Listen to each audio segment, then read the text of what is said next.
So it's my pleasure to introduce this year's Pont Freedom Award winner, Charlie Horn.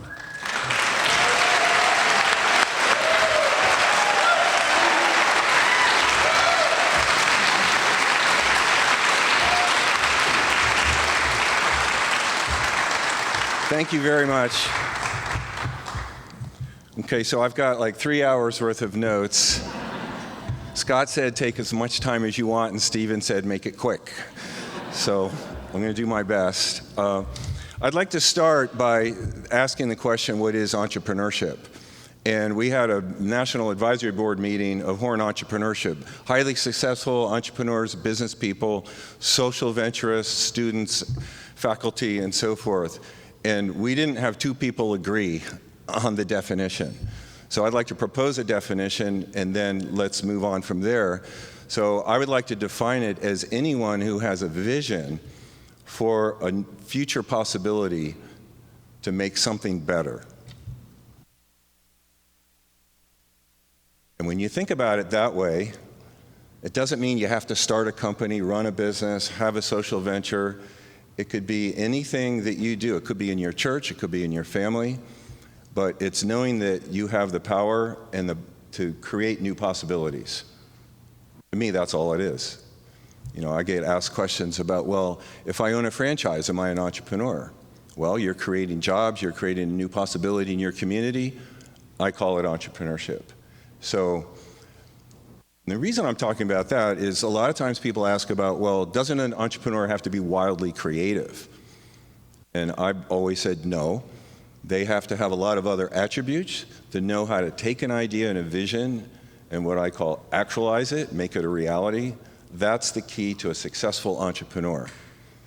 There was an entrepreneur once, a couple hundred years ago, named E.I. DuPont, who came from another country, saw an opportunity. It wasn't wildly innovative, and I confirmed this with Ben and Thayer this morning. We're not accusing him of being non-innovative, but he simply saw an opportunity. He saw a gap in the marketplace. And he said, wow, there's a great opportunity. And he had to move heaven and earth to make it happen. He raised venture capital from friends and family. We call it angel. Is that right, Ben? So he was very industrious, very resourceful, which is one of the great characteristics of an entrepreneur.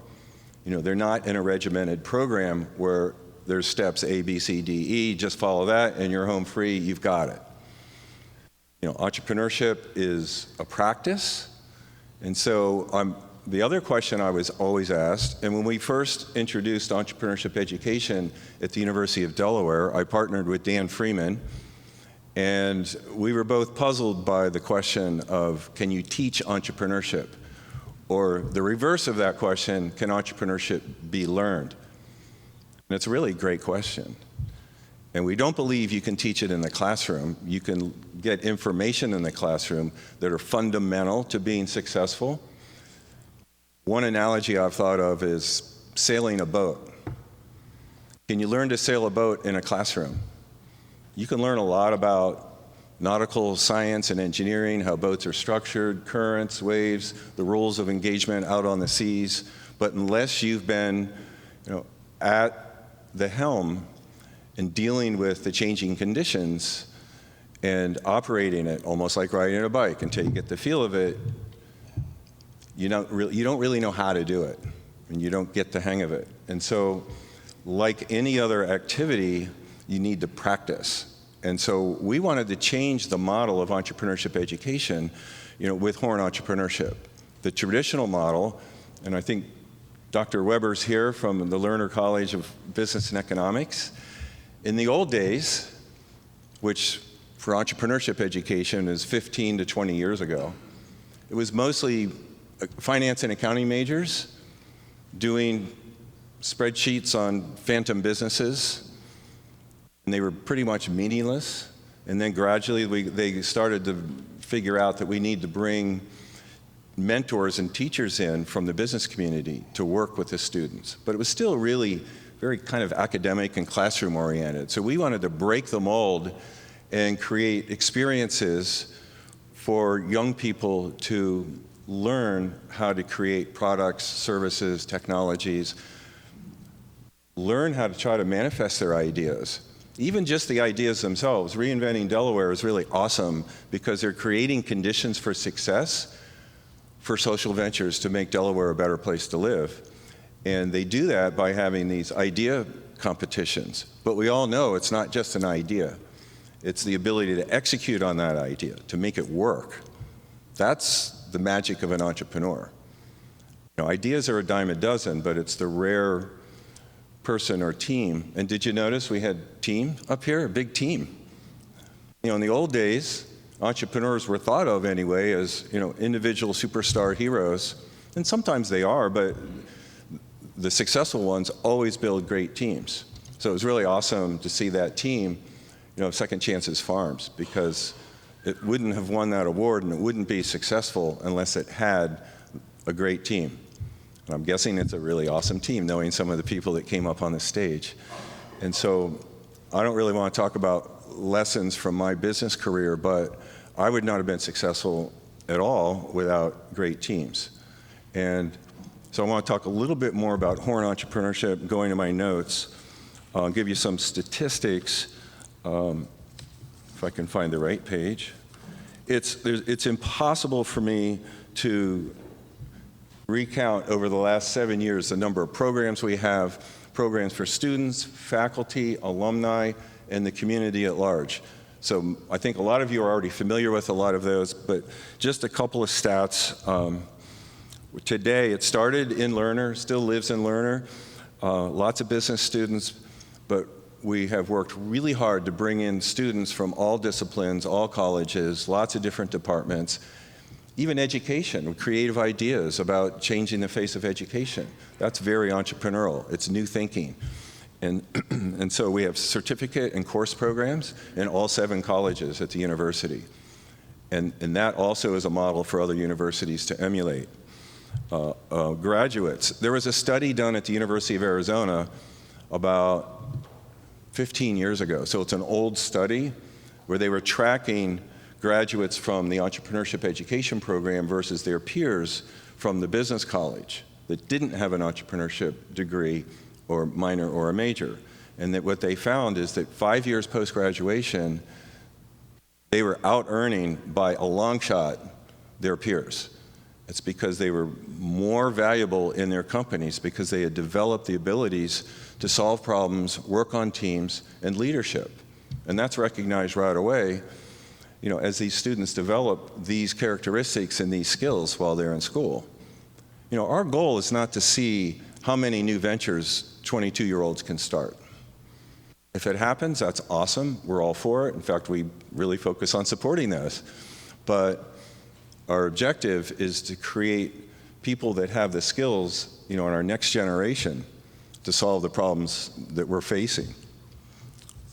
You know, I made a short list, and I think you guys all know this. You know, we have a greatly expanding population.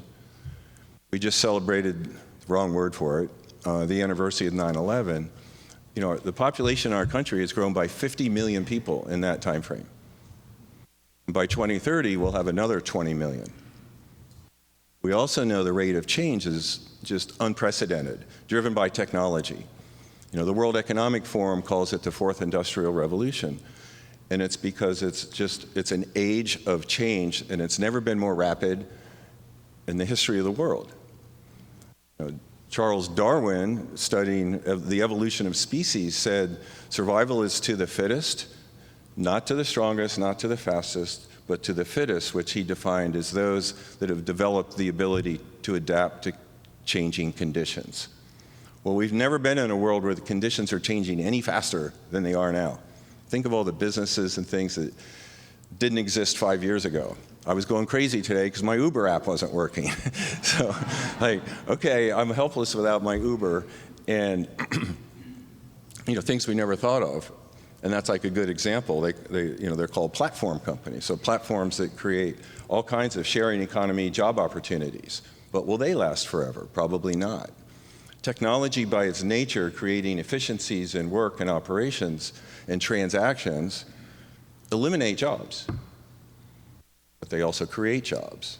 So one of the big concerns of economists and futurists is, will there be a net positive or a net negative in jobs? And what about the changing jobs that people need to be retrained or reskilled for? Who's going to take responsibility for that? Our economy is based on SMBs, small, medium-sized businesses. You guys know the numbers probably better than I do, and I don't have exact numbers, but 75, 80% of employment is small businesses. They create most of the new jobs, but they don't have big HR departments and training systems and all of that. They're competing really hard for the top talent, and they're not equipped to do training and retraining and development of employees. So that work needs to be done.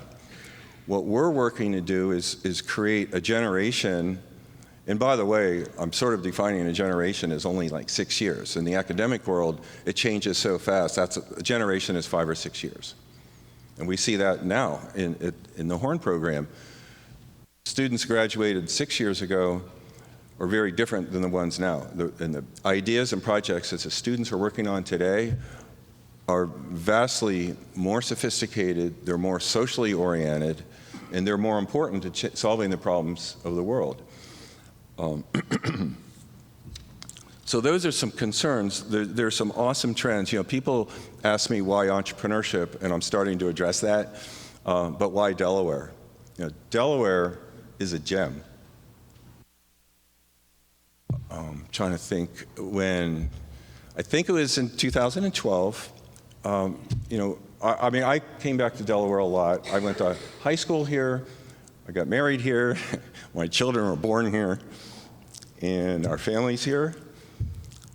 And, we love Delaware a lot.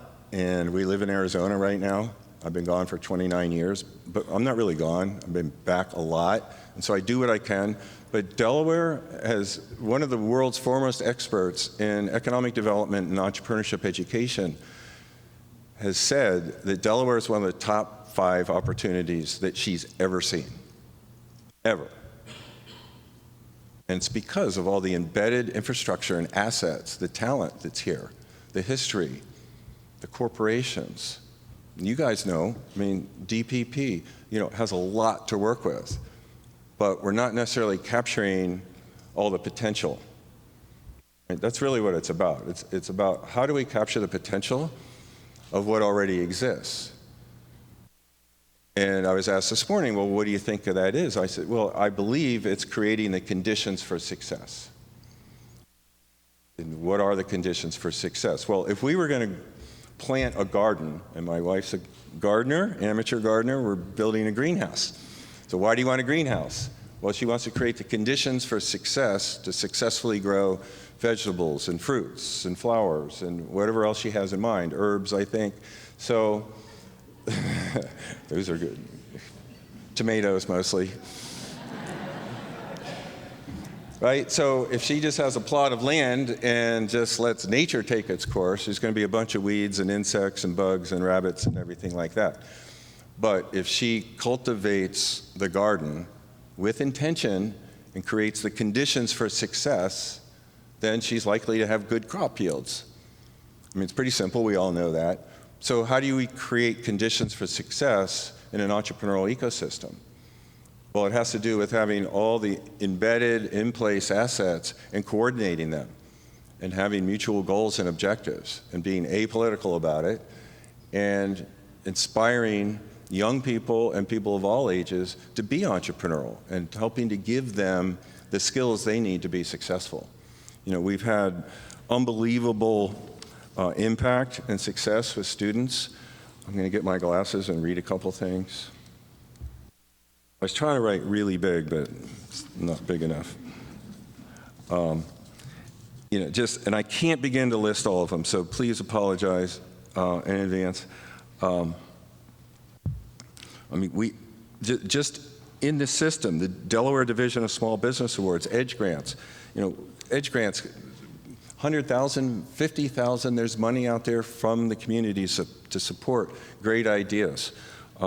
Lots of events, the biopharmaceutical science events, the farm tour supported by Delaware Partnership for Prosperity Partnership. These are just examples. All kinds of workshops on raising venture capital. We have people in the room today that are investing in the opportunity zones. So opportunity zones are in Wilmington, they're in Newark, all over the state. I don't know how many there are. I think he said 37 or something. It's a massive opportunity for investors to come in to Delaware and take advantage of outstanding projects that will stand on their own merits from an investment standpoint, but you also have all the tax advantages for investors. It's a golden opportunity, and we're working on it. The teams are working on it. They're going to capitalize on it. How am I doing, Stephen? Not so well, right? Okay. Okay, real quickly, I want to talk about our youth, the Paul and Linda Mcconnell Youth Initiative. It's branded as the Diamond Challenge. Diamond Challenge is celebrating its 5th anniversary, and it's become the #1 youth entrepreneurship program in the world.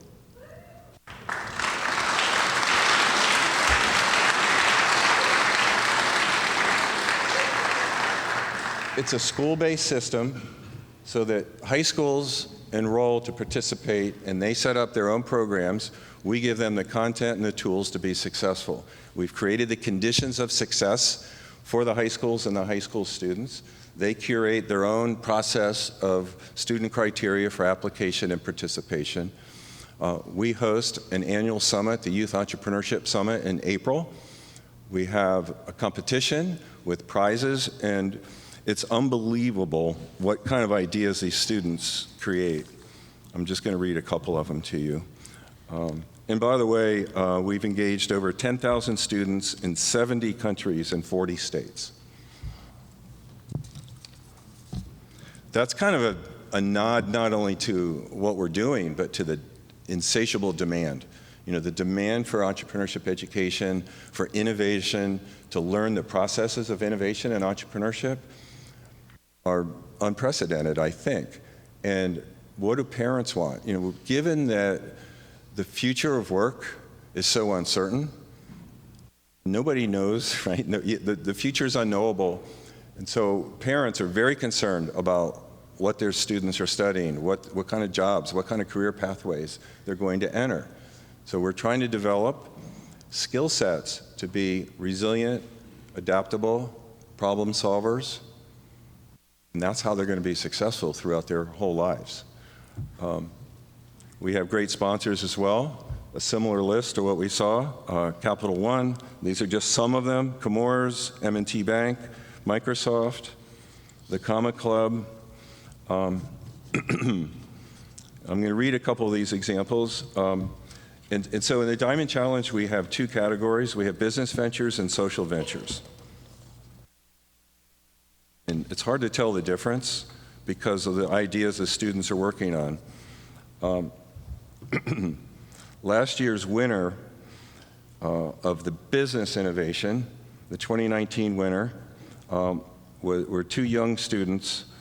I think they were 15 and 16 years old, developing a technology of using a modular apparatus. It has to do with optical instruments to determine blood alcohol content just with optics. Like, that's what they're thinking about, and that's what they're trying to solve. And they got a big check to help them on their way. There was another one that had to do with energy storage solutions for clean power grids, leveraging solid-state sodium-ion battery technologies. These are 16, 17-year-olds. On the social side, the winning team was 2 young men with a business or an organization called MatchMeds to help people on medications make sure that they're not using the wrong meds that have adverse reactions. It's a very innovative approach. It's an old problem that's never been successfully addressed, and these teenagers are trying to solve it.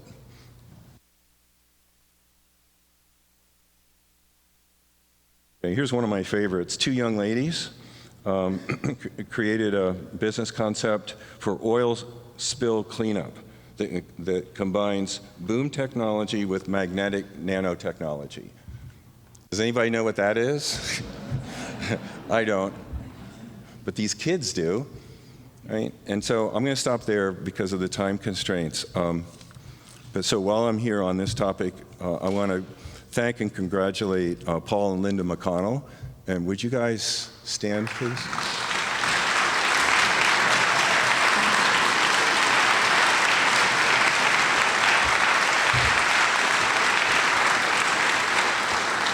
Without Paul and Linda's support, encouragement, and financial support, none of this would have been possible. So thank you, Paul and Linda. So I think right now, given the time, I also would like to recognize Dan Freeman. Dan, would you please stand up?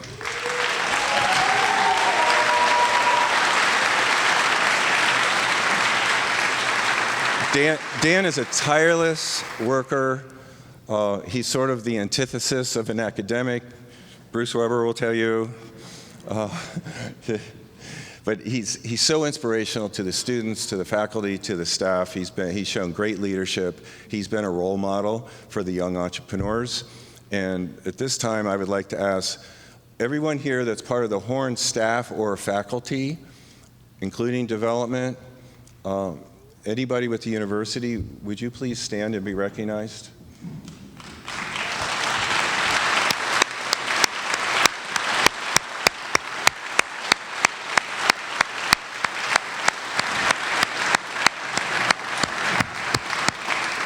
Because if there was ever like an award that should be shared, this is it. These are the guys that make it all happen, do the work. I have the luxury of coming into town, giving a few ideas, and then get out, so before there's any real damage. So, but Delaware is so important. It's such a great opportunity. And you guys know this. I feel like I'm preaching to the choir, but there's so much more that can be done and so much more to develop the next generation of entrepreneurs and innovators. That this year we're launching a new program. It's an expansion of the Diamond Challenge of the high school entrepreneurship education program. We're expanding it because we want to take what we've done and learned and become really good at and make it bigger and better. And we're making it bigger and better by creating a dual enrollment, dual credit program, so students not only can get high school academic credits, but they'll get University of Delaware college credits. And those credits are widely transferable to other universities. So they're really valuable. And we charge a tuition. So we're like a small business startup. We have a revenue model, and if it works really well, it'll be self-sustaining. We've gotten some very generous donations to seed our launch of this venture. And we have 5 schools that are beta test. So again, we're following our model of how to start and launch a startup. So we're developing our proof of concept. We have our guinea pigs willing to do it. But part of the difference, again, this is going to be a model for the rest of the country. Nobody else is doing this. Create a program at a high school level that not only has the credits, but actually teaches the principles of entrepreneurship, teaches the educators and certifies the educators on how to operate and run these programs. And they, like we at Horn, will bring in mentors, people from the business community, subject matter experts, to help the students learn, and get the knowledge they need to put their ideas together and put their ideas, in action. And it's just, it's an amazing ecosystem building exercise. But we're starting here in Delaware, and our goal is to expand it within, we have 5 this year. Next year it's 10 to 12. Then we're going to go 20 to 30. Can't see the future. But our goal is to have every single school in the state participate, to have financial support so that every school can afford to operate a program, and every student, if they can't afford tuition, will have tuition support through scholarships, and we will do that.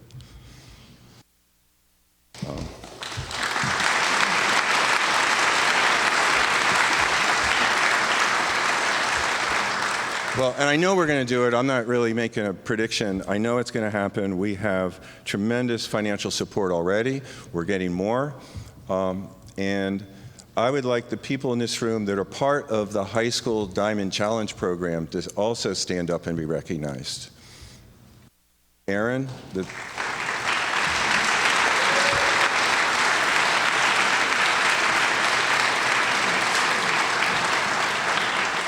Okay, so I think that was our Ursuline group. Ursuline. So we have Newark Charter, Ursuline Academy, Salesianum, William Penn, and Caesar Rodney. Those are the schools participating this year. They're the beta test this fall. We're going to make lots of mistakes and learn from them and get better. And while I'm recognizing people, with Julie Frieswick. Okay. All right. 10,000 students, 40 states, 70 countries, Julie Frieswick. Congratulations. All right, so there's a lot we can all do. I know you're already involved in doing things, so please, look at these programs, find ways that you can participate. There's endless needs for mentors, internships.